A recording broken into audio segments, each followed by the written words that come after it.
Shqiptarët kanë jetuar për shekuj larg mjekësisë moderne, të rrethuar nga male, izolim dhe varfëri. Por në këtë errësirë lindi një pasuri e pazakontë. Mjekësia popullore, një sistem i tërkurash, ritësh dhe sekretesh që sot shpesh duken të pamundura. Disa prej tyre janë kaq të fuqishme sa edhe shkenca moderne i pranon, ndërsa të tjera mbeten të pashpjegueshme. Nga bimët e shenjta që digjen në ajër, tek mjalti që shëron plag, nga uji që merr energjitë e sëmundjes e deri te vajrat magjik që gatuheshin vetëm natën. Sot zbulojmë 12 sekrete të vjetra shqiptare që në mënyrë misterioze kanë shëruar breza të tërë. Temjani dhe djegja e bimëve të shenjta. Në mjekësinë popullore shqiptare, tymi nuk ishte thjesht aroma e shtëpisë, ishte ilaç. Plaka digjenin sherebel, livando, dëllinje, rigon, trumz, ndërsa i rrotullonin në përdhom, duke përhapur aromën në çdo cep. Besohej se tymi i këtyre bimëve largonte të keqen, por edhe pastronte trupin dhe sëmundjen.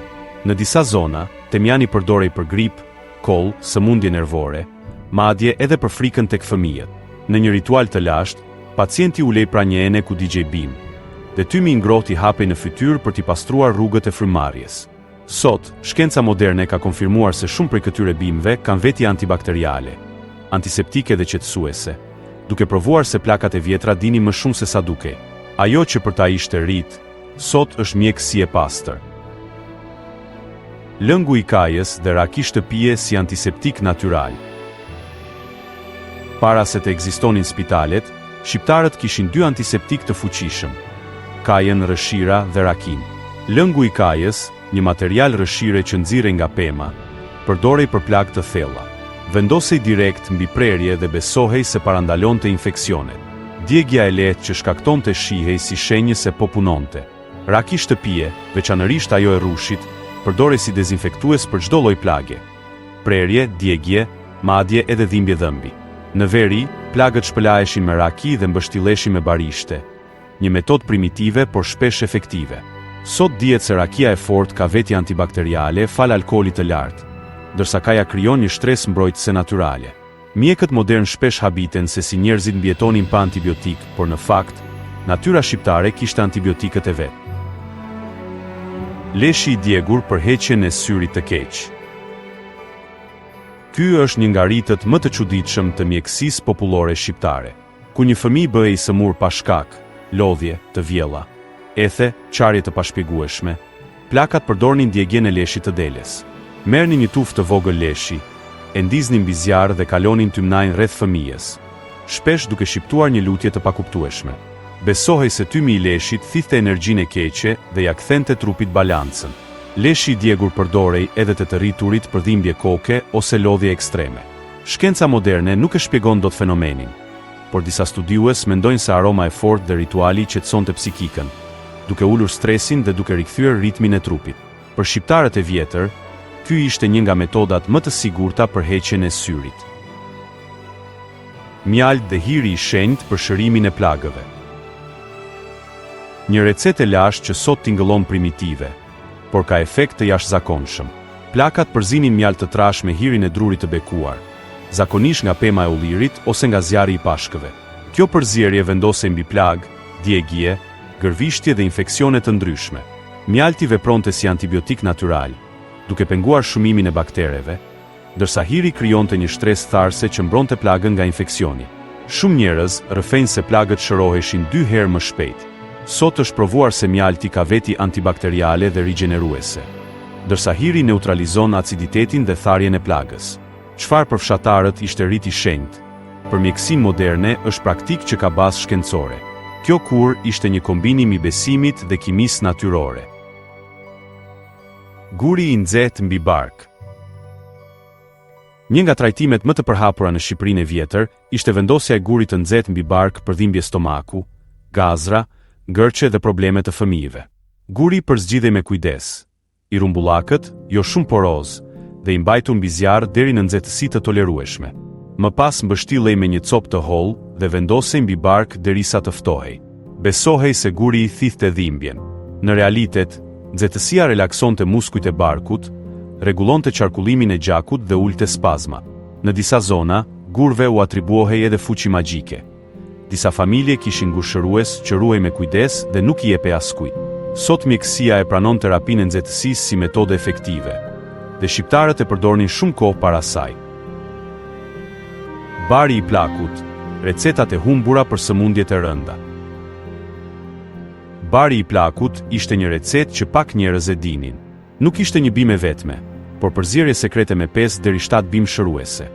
Kantarion, trumz, rigon, kamomil, lule bliri dhe her pas here rënjë të veçanta të mbledhura në male.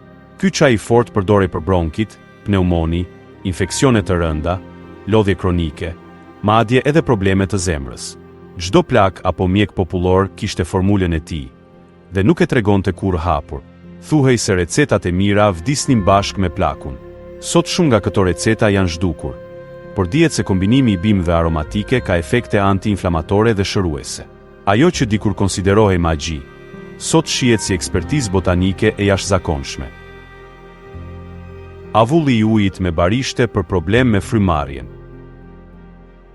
Kur dikush kishte koll, grip, bllokim apo dhimbje fyti, zgjidhja ishte e thjeshtë: një enë me ujë të nxehtë dhe barishte të fuqishme malore.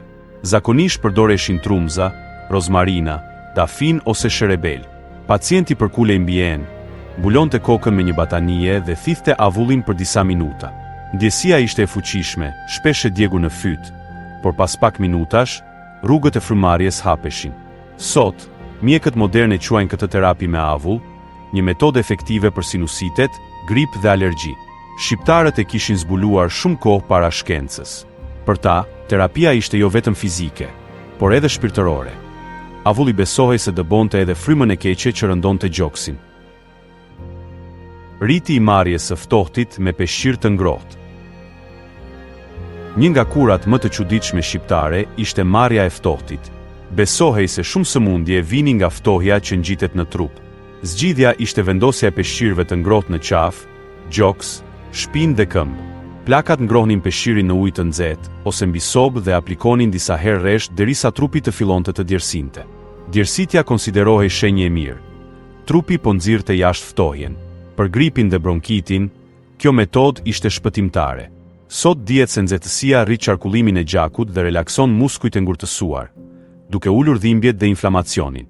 Por për shqiptarët e vjetër, kjo nuk ishte thjesht mjekësi, ishte rrit i shenjtë i nënave dhe gjysheve.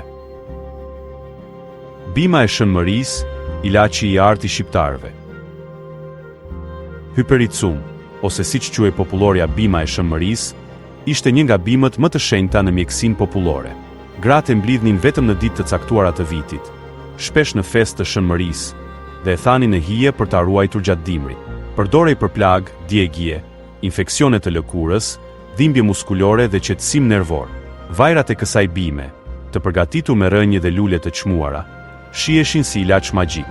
Sot shkenca një vetit antibakteriale, antiinflamatore dhe antidepresive të saj. Për shqiptarët e hershëm, ishte një dhuratë hyjnore. Bima që nuk duhej t'i mungonte asnjë shtëpie. Hudhra dhe kripa, duheti kundër infeksioneve.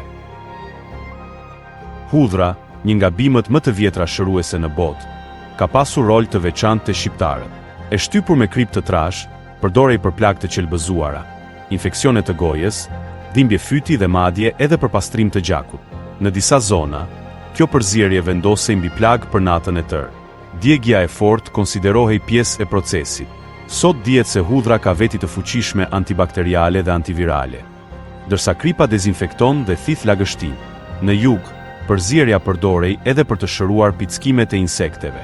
Pavarësisht thjeshtësisë së saj, kjo recetë ka qenë shpëtimtare për breza të tërë. Uthulla e mollës për temperaturë dhe dhimbje. Uthulla e mollës ishte një mrekulli e vërtet në shtëpitë shqiptare. Për temperaturë të lartë, kompresat me uthull vendoseshin në ball, qafë, kyçe dhe këmbë. Zbritja e temperaturës ishte e shpejtë, shpesh brenda 10 minutash. Për dhimbje muskulore, uthulla masazhohej në zonën e prekur dhe besohej se shkrinte ngurtësinë. Në disa fshatra, uthulla e holluar përdorej edhe për djegje të vogla, pickime insektesh, madje edhe për dhimbje koke. Shkenca moderne ka zbuluar se uthulla e mollës ka veti antiinflamatore dhe antibakteriale. Ajo që dikur dukej si një praktikë e varfër, sot shihet si një alternativë natyrore e vlefshme. Vajrat e gatuar në shtëpi, ilaçi për çdo sëmundje. Shqiptarët e kanë përdorur vajin si ilaç për qindra vjet. Vaj kantarioni, vaj rigoni, vaj livandoje dhe vaj rozmarine janë ndër më të famshmit. Përgatiteshin në enë qelçi, mbushur me bim të freskëta dhe vaj ulliri, dhe liheshin në diell për javë të tëra. Vajrat përdoreshin për masazh, plag, dhimbje të muskujve, qetësim nervor dhe madje për gjumë. Vaji i kantarionit ishte i famshëm për plagë dhe djegje, ndërsa vaji i rigonit përdorej për infeksione dhe probleme të stomakut. Sot vaji esencial është bërë trend, por shqiptarët e përdornin prej shekujsh. Ishte mjekësi, rit dhe traditë e shenjtë. Mjekësia popullore shqiptare është një kujtesë e fuqishme se njeriu ka ditur të mbijetojë edhe pa teknologji, pa antibiotik dhe pa spitale. Ajo që sot na duket magji, dikur ishte shkencë primitive, por shpesh e bazuar në përvojë, instinkt dhe natyrë. Shumë nga këto kura u zhdukën me kohën, të tjera jetojnë ende në përfshatra.